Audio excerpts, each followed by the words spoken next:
La restitution des travaux de la 4e édition de l'école de terrain en écologie tropicale était axée sur les littoraux et les mangroves.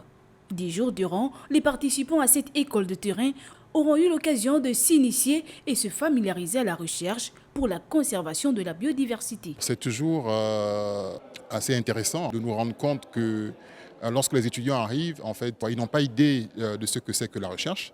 Donc ils viennent découvrir pour certains pour la première fois ce que c'est que la recherche.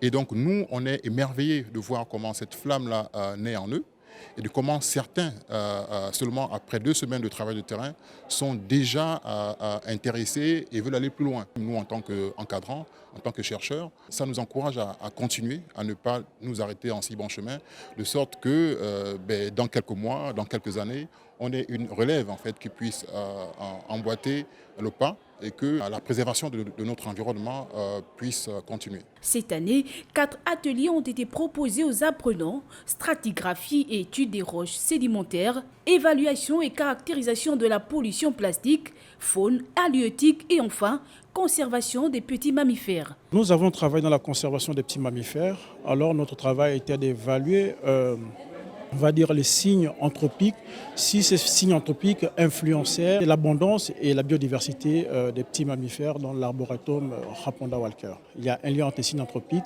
et les zones d'études où nous avons mené nos études. L'écotrope, l'école de terrain en écologie tropicale, a été mise en place pour permettre aux participants de profiter des technologies existantes sur la biodiversité.